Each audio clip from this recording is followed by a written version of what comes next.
เพราะเรารู้ว่าแม่ของน้องเราทำอาหารอร่อยที่สุดเราเลยขอมาบุกบ้านน้องคนนี้กันดีเลยรถมือแม่พูดถึงความรู้จักของเราทั้งสองคนกับมุกวรณิตหน่อยเอาเริ่มกันฉันก่อนเพราะว่าฉันเข้ามาก่อนโอเคฉันเนี่ยน่าจะรู้จักกับมุกวรณิตตั้งแต่ลูมาโลนซีซั่น1มุกเนี่ยเล่นห้อง 401 ไม่รู้มั่ว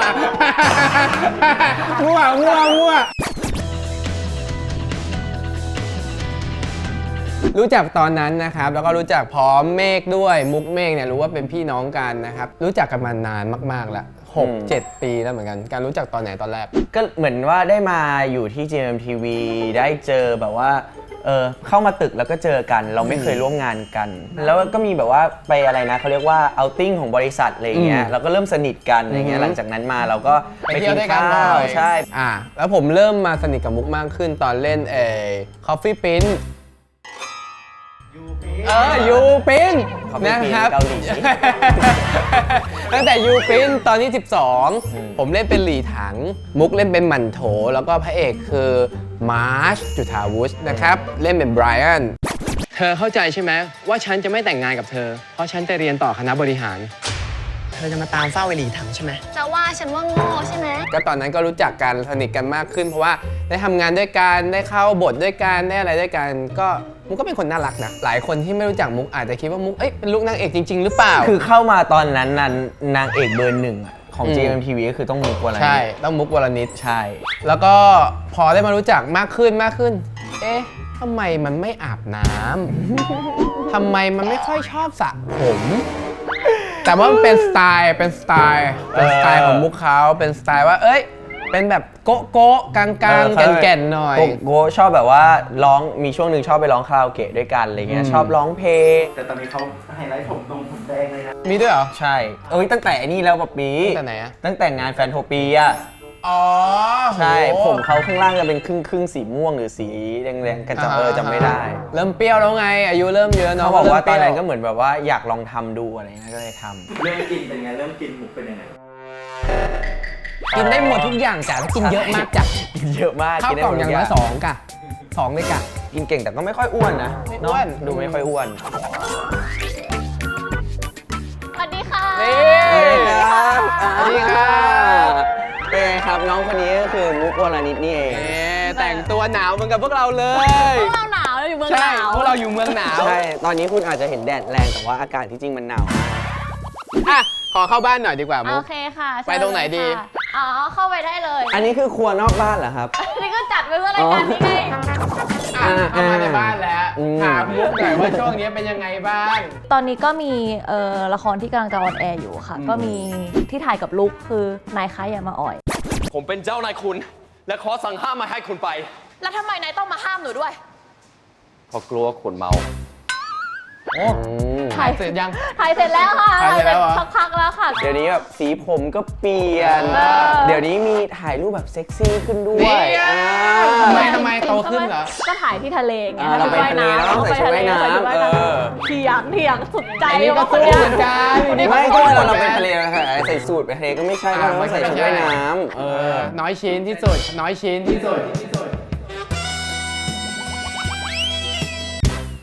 ิ้นให้มันเปียกน้ำแล้วแบบแห้งเร็วอย่าใส่เยอะมากเดี๋ยวแห้งช้าบ้านนี้อยู่กันกี่คนบ้านนี้ก็มีคุณแม่แล้วก็พี่เมฆแล้วก็มีอาม่า4 คนใช่หมาอีก2 ตัวหมาอีก3พออยู่กับเมฆมากขึ้นเนี่ยเราแบบว่าคุยกันบ่อยขึ้นไหมก็สนิทกันมากๆอยู่แล้วอย่างเงี้ยค่ะทะเลาะกันบ้างไหมทะเลาะรุนแรงเลยอะส่วนใหญ่แบบเป็นงอนกันซะมากกว่ากับพี่เมฆงอนเหรอพี่เมฆเขาจะขี้งอนกันแบบใช่จริงเหรอล่าสุดคือบล็อกไลน์แล้วก็บล็อก IG แล้วก็บล็อก Twitter ด้วยตอนนี้ยังไม่ตัดมาฟอลเลยมั้งจริงเหรอเอาเหรอตอนนี้ดีกันแล้วค่ะดีกันตั้งนานแล้วคือแป๊บเดียวก็จะดีกันแล้วแหละแต่ยังไม่กลับมาฟอลเพราะว่าลืมไปแล้วอาจจะลืมอาจจะแบบบล็อกน้องบล็อกหรือเปล่าวะอะไรอย่างงี้เวลามุกอยู่บ้านเนี่ยมุกได้ทำกับข้าวบ้างไหมแบบว่าอยู่บ้านเล่นอะไรเงี้ยไม่ค่อยทำค่ะแบบทำอาหารไม่เป็นมุกว่าแบบสั่งเอาก็ง่ายแล้วคุณแม่ทำไหม คุณแม่ทำค่ะ คุณแม่ทำแล้วเราเคยแบบไปช่วยคุณแม่ทำบ้างไหม ก็ไม่ค่อยหนูเป็นคนขี้เกียจมาก อ๋อเหรอเราก็รอกินอย่างเดียว รอกินอย่างเดียวง่าย ตอนเด็กๆกินเยอะปะ ก็กินเยอะ กินเยอะตั้งแต่เด็กแล้วเหรอ ใช่กินเยอะตั้งแต่เด็ก แล้วตอนเด็กๆแบบอ้วนไหม ตั้งแต่เกิดมาก็คลอดมาก็น้ำหนักเท่าพี่เมฆเลยแบบ หรอ ใช่เราเด็กเท่าเด็กผู้ชายหมด เคยน้ำหนักเยอะที่สุดแบบเราคิดว่าตอนนี้เราอ้วนแล้วไม่ได้ พีค แล้ว สุด เนี่ย อ้วนที่สุดของมุกคือประมาณ 5.6 ช่วงสมัยแบบตอนเล่นเมียน้อยอ่ะนั่นคืออ้วน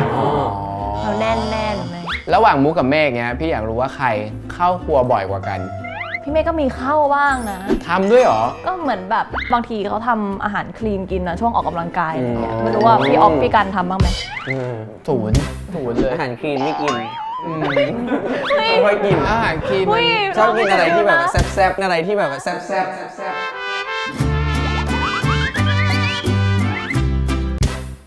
เหมือนกับเราอะ ตอนเนี้ยพูดถึงเมฆก่อนเมฆเสร็จยังไอ้เมฆ มาแล้ว โอเคเสร็จแล้วไอเรื่องที่งอนมุกที่แบบว่าบล็อกไลน์บล็อก IG บล็อก Twitter บล็อกอะไรพวกเนี้ยทะเลาะกันเรื่องอะไร มุกก็จะเป็นคนที่แบบชอบสอน ชอบแนะนำ ไม่ใช่ชอบแนะนำชอบสอน พี่เมฆอะไม่ยอมทำอย่างนั้นพี่เมฆเนี่ยเพราะพี่เมฆอย่างนั้นแหละมันเลยเกิดปัญหาขึ้นมานู่นนี่นั่นอะไรเงี้ยซึ่งผมไม่ชอบคือเราเครียดจริงๆแล้วก็เหมือนว่าไหนๆก็ไหนๆลองปรึกษาน้องดูบ้างเผื่อน้องมันจะเข้าใจอะไรเงี้ยมุกมาถึงก็พี่เมฆอย่างนั้น คือไม่ได้แบบขนาดนั้นแต่ว่าขอพูดซะหน่อยนะได้คราวหลังอย่าทำอย่างนี้นะเขาก็จะไม่ชอบแล้วก็โกรธ ๆ เล แต่ ย ว่าตอนนี้เลิกบล็อกยัง เลิกแล้ว แล้ว เพราะแต่ทวิตเตอร์ยังไม่หาย เราก็ไม่รู้ทำไงเราก็ลงสตอรี่ก็ไปง้อเขาถ่ายรูปคู่กับรูปเขาง้อดีกันนะอะไรอย่างเงี้ยกว่าเขาจะคืนดีด้วย ปัญหาเคยไปถึงแม่บ้างไหมการทะเลาะกันอะไรแบบนี้ โอ้ถึงแม่บ่อย จริงเหรอ แม่ช่วยอะไรไม่ค่อยได้ แม่ไม่ค่อยช่วย ให้พี่น้องจัดการกันเอง จัดการกันเองเถอะ จะถามแม่ดีกว่า ว่าแม่เนี่ยช่วยเคลียร์ได้จริง หรือว่าช่วยเคลียร์ไม่ได้จริง มันยังไง แม่ครับ พี่ตะโกนเรียกแม่หนู แม่ครับพี่ไหนครับ สวัสดีครับแม่ครับ สวัสดีค่ะ แม่อยากรู้มากเลยเวลาแบบสองคนเนี้ทะเลาะกันเนี่ยเรื่องไปถึงหูบ้างไหมครับ บางเรื่องก็ถึง บางเรื่องก็ไม่ถึงค่ะ เขาบอกว่าคุณแม่เนี่ย ปล่อย จัดการไม่ค่อยได้สำหรับลูกสองคนนี้ ปล่อยให้มัน ทำไมครับ ตีกัน มันเป็นยังไงครับสองคนนี้ คือบ้านเนี้ยมีอิสรภาพมากเลย แล้วก็ทุกคนเนี่ยจะไม่ค่อยตรงกัน มีเหตุผลของตัวเอง ใช่ แล้วทีนี้ถ้าแม่มาเนี่ยก็จะเป็นอีกเรื่องหนึงเลย หัวหนึ่งเป็น รอแม่ ก็จะเป็นแบบ3ความเห็น มันจะแตกกระจา มันจะเกิ ย นไป เพราะฉะนั้นเนี่ยบางทีแม่ก็ปล่อยให้เขาจัดการ เคลียร์ แต่ กันเอง บางครั้งเขาแกล้งแม่ อ้าว โดยการ ยังไงครับ แกล้งทะเลาะกัน อ๋อ นั่งกินข้าวกันอยู่ดีก็เถียงกันเถียงแล้วก็ผลักไปอะไรอย่างเงี้ยพอแม่ก็เอ้าทะเลาะกันอีกแล้วอะไรอย่างเงี้ยเขาก็หัวเราะขำ คือเราชอบกันเรา อยากเห็นแม่ว่าแม่ เห็นแม่เราเป็นลูกแม่อะ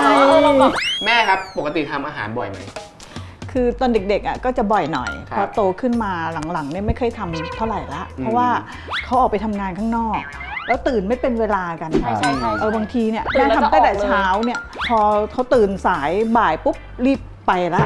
อ่า แม่ก็เกออะไรอย่างเงี้ยประมาณ วัยเราไม่มาคิดเรื่องกินข้าวเช้าหรอกเราคิดแค่ว่าเราตื่นปุ๊บแต่งตัวปุ๊บออกเลยต้องไปทำงานแล้ว อีกคนนึงออกเช้าตู่เลยตี 5อย่างเงี้ยอีกคนนึงบางทีแบบเขาเพิ่งกลับมาตอน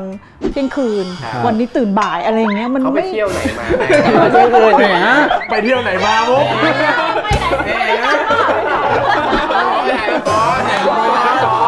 ุก ไปถ่ายละคร แล้วตอนเด็กๆสองคนนี้เขาชอบทานอะไรครับตอนเด็ก ส่วนใหญ่เมนูหลักบ้านเนี้ยจะเป็นไข่ ก็แค่ไข่ดาวเนี่ยเมื่อก่อนนี่ทุกเช้าเลยต้องมีไข่ดาว แล้วก็2คนก็จะไม่เหมือนกัน ถ้ามุกเนี่ยไข่ดาวเนี่ยไข่แดงอ่ะไม่สุก แต่นี่ต้องสุก อ๋อเหรอ ถ้าไม่สุกก็ไม่ทานแม่ก็เลยตัดปัญหาเป็นไข่เจียว อ๋อ ก็จะได้ ไม่ต้อง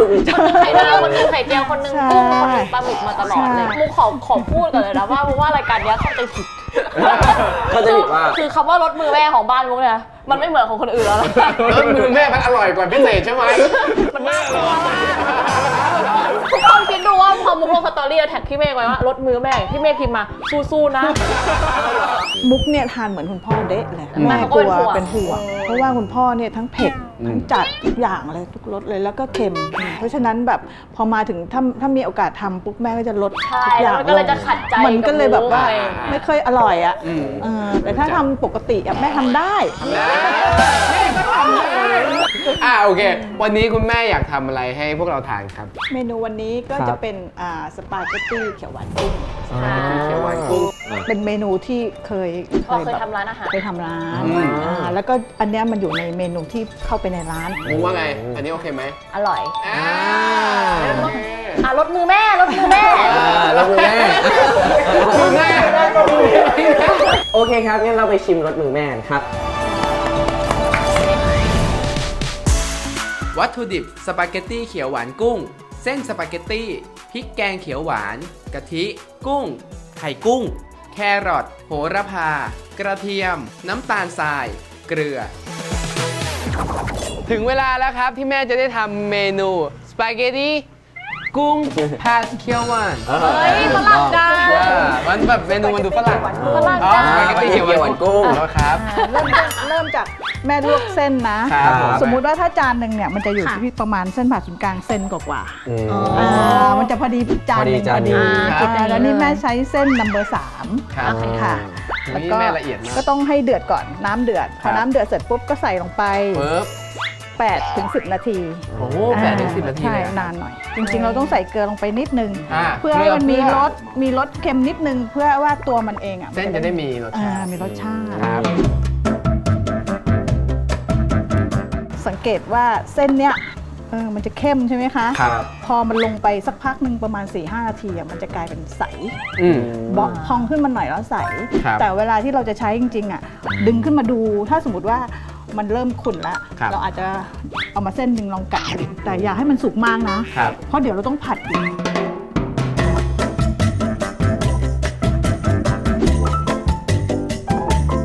นี่นะครับคือเส้นสปาเกตตี้นะครับที่เสร็จแล้วใช่ไหมครับแม่ ใช่ มันได้ที่แล้วอ่ะ ครับ แม่ต้องเทออกแล้วก็เอาน้ำเย็นน็อกไว้ให้มันอยู่ตรงนี้ แล้วก็ต้องให้มันเย็นด้วยนะ ถ้าบอกว่า มันจะได้ น็อก อยู่เป็น มันยัง ทรง ร้อน ใช่ปะ อยู่เนี่ยมันก็จะระอุมันจะสุกขึ้นมาเรื่อยๆ ก็ต้องน็อกน้ำเย็น จำไว้ด้วยนะ มุกเมฆนะ มุกเมฆจำนะ ต้องจำใช่ปะ ต้อง ดู จำ หน่อยเดี๋ยวต้องท แล้วก็เอากุ้งลงต่อ ำ จำ อันนี้เราใช้ 3 ตัวก็พอนะ ใช่ครับ นี่คืออะไร ใช่แต่นี่น้ำพริกแกงเขียวหวานแล้วก็ใส่กะทิ เสร็จแล้วก็ตักใส่นี่ เอากุ้งเก็บ เอากุ้งเก็บก่อน กุ้งเก็บก่อน เก็บกุ้งก่อน เดี๋ยวจะสุกเกินใช่ไหม ใช่ เสร็จแล้วก็ใส่เส้น แค่นี้ ล ง่าง ย ไป ไหม ผัดกับอันนี้เลยเนาะ ใช่ ลงไปผัดเลย อุ้ยแบบนี้กันชอบ เรา กิน ใส่โหระพาไปประมาณกำหนึ่งแล้วก็คนๆเดี๋ยวพอเสร็จปุ๊บก็ อันนี้ก็เพื่อให้มัน แต่ เข้า เราก็จะชิมนิดนึงนะ ถ้าสมมติว่าใครคิดว่าจะอยากเค็มนิดนึงอะไรอย่างเงี้ย ก็เติม อ่า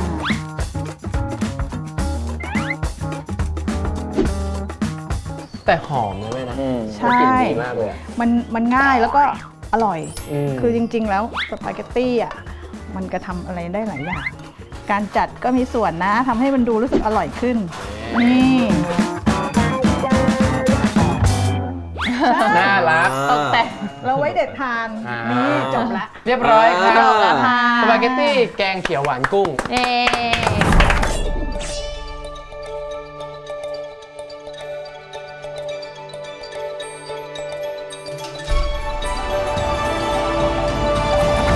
ถึงเวลาชิมนะครับว่ารสมือแม่ของแม่มุกวรณิตแล้วก็เมฆเนี่ยจะรสชาติมันเป็นยังไง เราต้องชิมแล้วนึกเอาไว้นะว่าทำให้เหมือนรสชาติแบบนี้ เรา สุด ต้อง นะ ทำให้เหมือนเนี่ย ใช่ ใช่อ่ะมาชิมกัน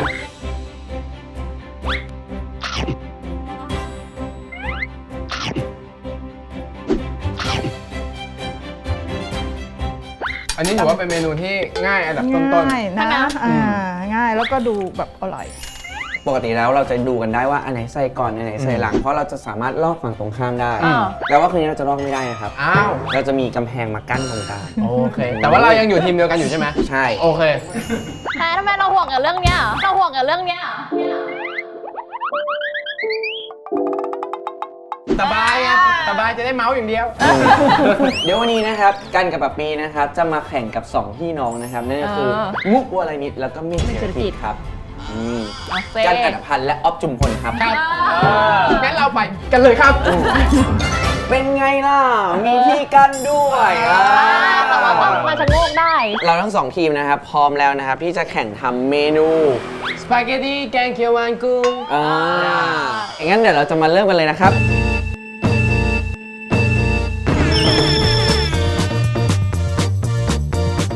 เริ่ม อันดับแรกใส่ เดี๋ยว เส้น อ๋อใส่เส้นหนึ่งกำมือใหญ่ๆใช่เปล่าใช่ไหม ไม่ใช่ เว้ย อ๋อใช่ใช่ใช่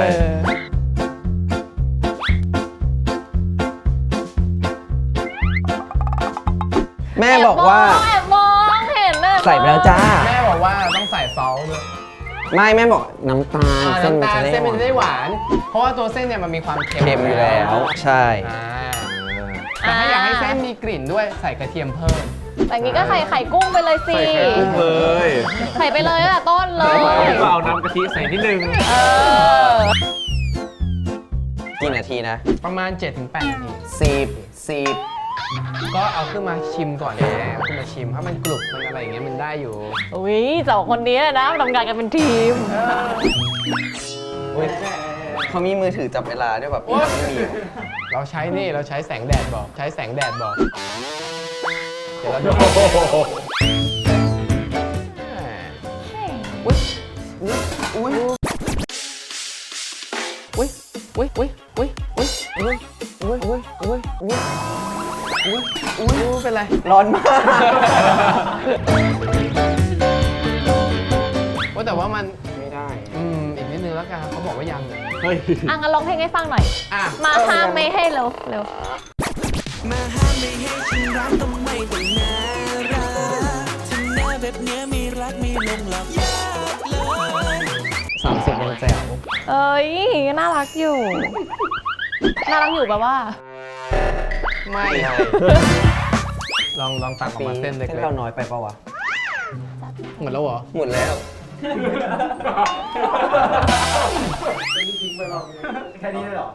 เนี่ย หมดแล้ว อันนี้เอาลงไปต้มต่อด้วยเดี๋ยวหมด ใช่เดี๋ยวหมด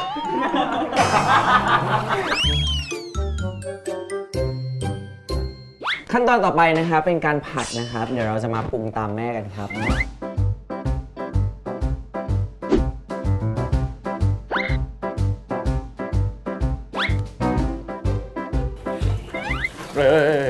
นี่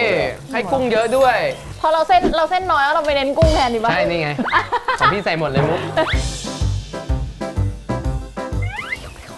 อันนี้แล้ว มา เติมมันหน่อยดิ เติมอะไรอีกเติมอะไรเติมอยู่แล้ว เติมไปเยอะแล้ว น้ำตาล สวยว่ะ เราเอากุ้งลงไปผัดเลยไหมกัน ปุ๊บปุ๊บคลุกคลุกหน่อย ลงจากกระทะมายังสวย ตอนนี้นะครับอยู่ในช่วงในการตกแต่งจาน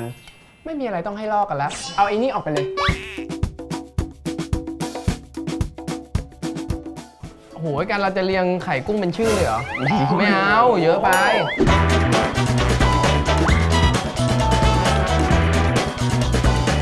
เสร็จเรียบร้อยแล้วนะครับ แต่ละคนเนี่ยก็จะแต่งจานของตัวเองได้เสร็จแล้ว ค่ะ ขอชื่อเมนูหน่อยครับ รสมือลูกที่อร่อยกว่าแม่ครับ เย้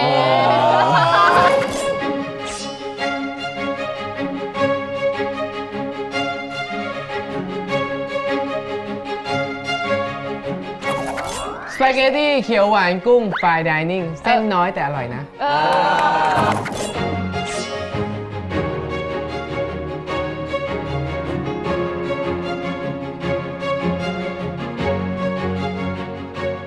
ไปดูกันครับว่าแม่จะเลือกจานไหนที่เหมือนรสมือแม่มากกว่ากันครับ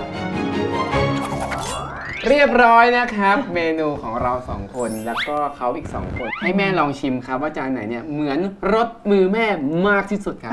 ชิมได้เลยครับ แม่ชิมเลยครับ กันนะคะ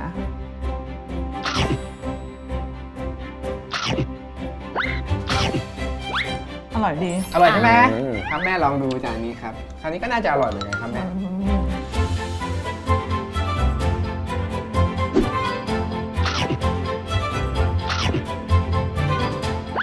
ต้นถือว่าผ่าน ก็ยกขึ้นมาพร้อม อั กัน น นี้ ข จะ นาด เค็ นั้ ม น กว่านิดนึง อันนี้จะจืดกว่านิดนึง อันไหนเหมือนรสมือแม่มากที่สุดครับ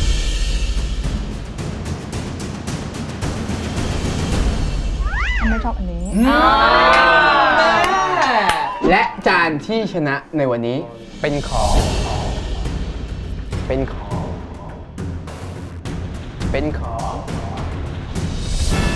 นี่ครับ นี่ครับ ไม่ใช่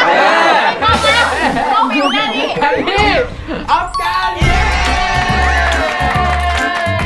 จริงๆเมนูนี้เนี่ยสามารถเอาไปทำเองได้แบบง่ายมาก ง่าย ๆวัตถุดิบก็ไม่ได้เยอะอะไรมากเล ใช่ ย ก็คือสปาเกตตี้เนี่ย เวลาลวกกับปกติเราจะลวก ครับแม่ผม ลวกทิ้งไว้ก่อนอยู่แล้ว ครับ ฉะนั้นเนี่ยเหลือแค่ตอนมาคลุกเคล้าเข้ามาเท่านั้น อยากถามแม่บ้างดีกว่าว่าแม่เนี่ยครับห่วงมุกกับเมฆเนี่ยตอนเนี้ยห่วงเรื่องอะไรบ้าง จริงๆที่ห่วงอ่ะก็คือเรื่องสุขภาพ อืม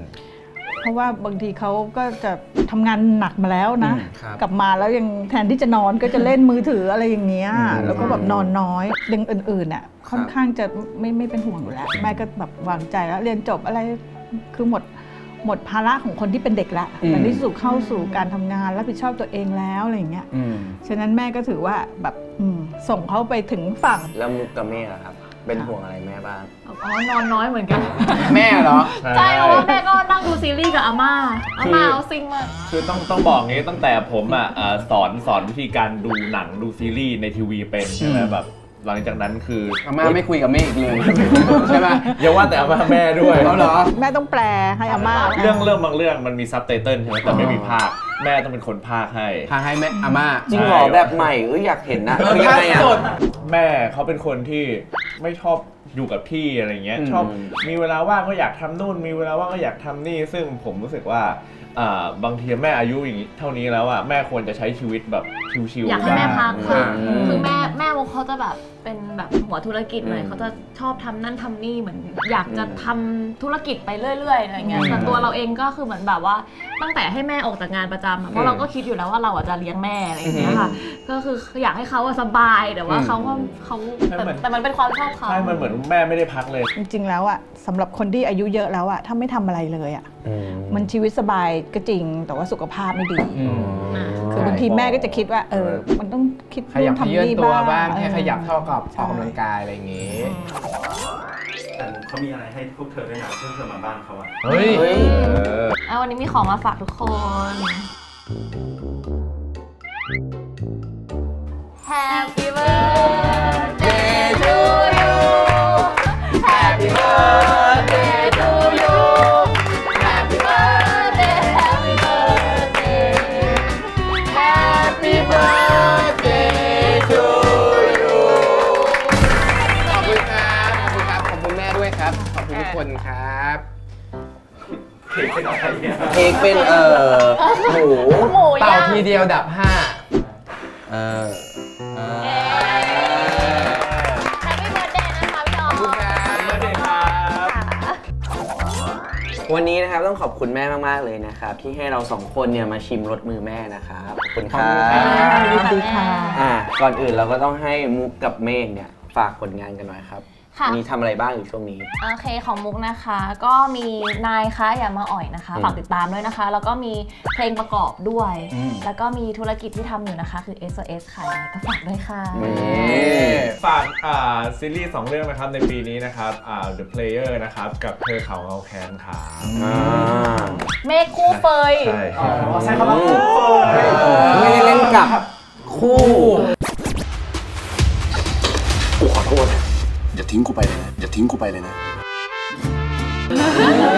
ขอบคุณเมฆมากด้วยนะครับ ขอบคุ วั ณ นนี้ นะ ที่ ครับ มาบ้านนะครับให้มากินข้าวบ้านนะครับ ขอบคุณค่ะ อย่าลืมติดตามพวกเรานะครับ ในรายการรถมือแม่นะครับ ทุกวันพฤหัสเว้นพฤหัสนะครับ เวลา 2 ทุ่มตรงทาง Channel JMTV ครับ เย้ ขอบคุณค่ะ ขอบคุณครับแล้ววันนี้ไปแล้วดีกว่า ชนะแล้วนี่ รออะไรอ่ะ ไปครับ บ๊ายบายครับทุกคน บ๊ายบายครับ ไปพร้อมกับหมูย่างด้วย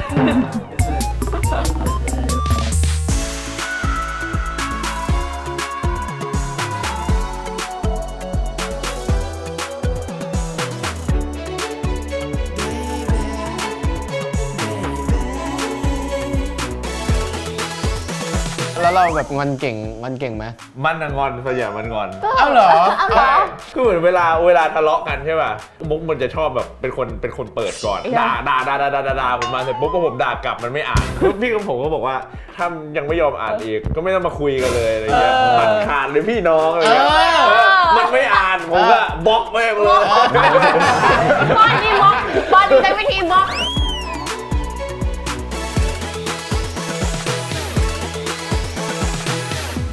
จะรักเธอจนหยุดหายใจ